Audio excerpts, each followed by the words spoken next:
बिस्मिल्लाहिर्रहमानिर्रहीम। अस्सलाम वालेकुम friends, welcome back to my channel. I hope आप सब लोग खैरियत से होंगे, ठीक ठाक होंगे। फ्रेंड्स, आज हम बनाएंगे हेयर टोनर और हेयर टोनर को हम बनाएंगे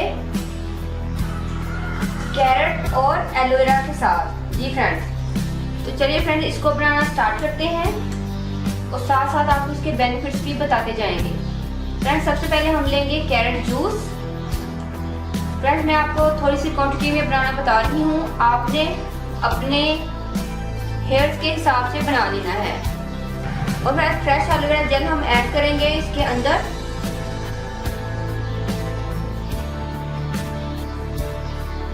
दोनों की मैंने इक्वल क्वांटिटी ही यूज की है। फ्रेंड्स, आप इन दोनों को अच्छे से मिक्स कर लें।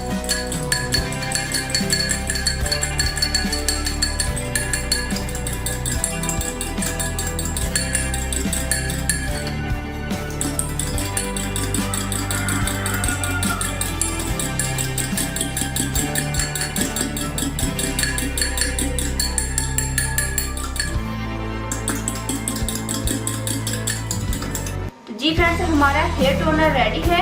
फ्रेंड्स, इसके अंदर हमने कैरेट यूज की है। कैरेट में विटामिन सी और पोटेशियम है जो कि हमारे स्कैल्प की डैंड्रफ को रोकता है, हेयर फॉलिक को रोकता है। गाजर और एलोवेरा जेल स्कैल्प से बैक्टीरिया को रिमूव करते हैं जो कि हमारी हेयर फॉलिक की वजह है।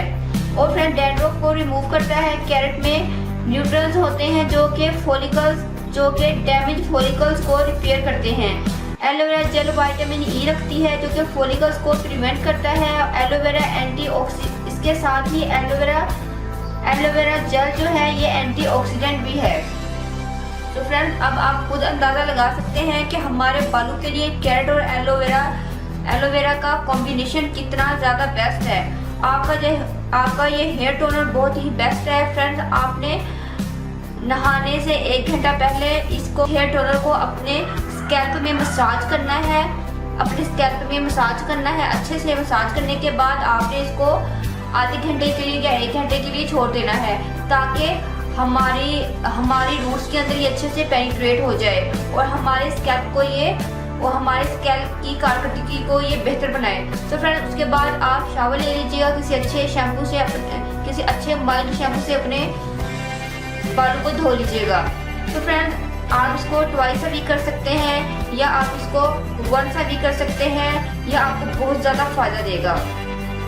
उम्मीद करती हूँ फ्रेंड्स आपको मेरी ये रेमेडी जरूर पसंद आएगी। मेरे चैनल को सब्सक्राइब नहीं किया तो प्लीज़ मेरे चैनल को सब्सक्राइब करें, मेरी वीडियो को लाइक और शेयर करें। दुआ में याद रखिएगा। मिलते हैं नेक्स्ट वीडियो में किसी और अच्छी सी रेमेडी के साथ। तब तक के लिए अल्लाह हाफिज़।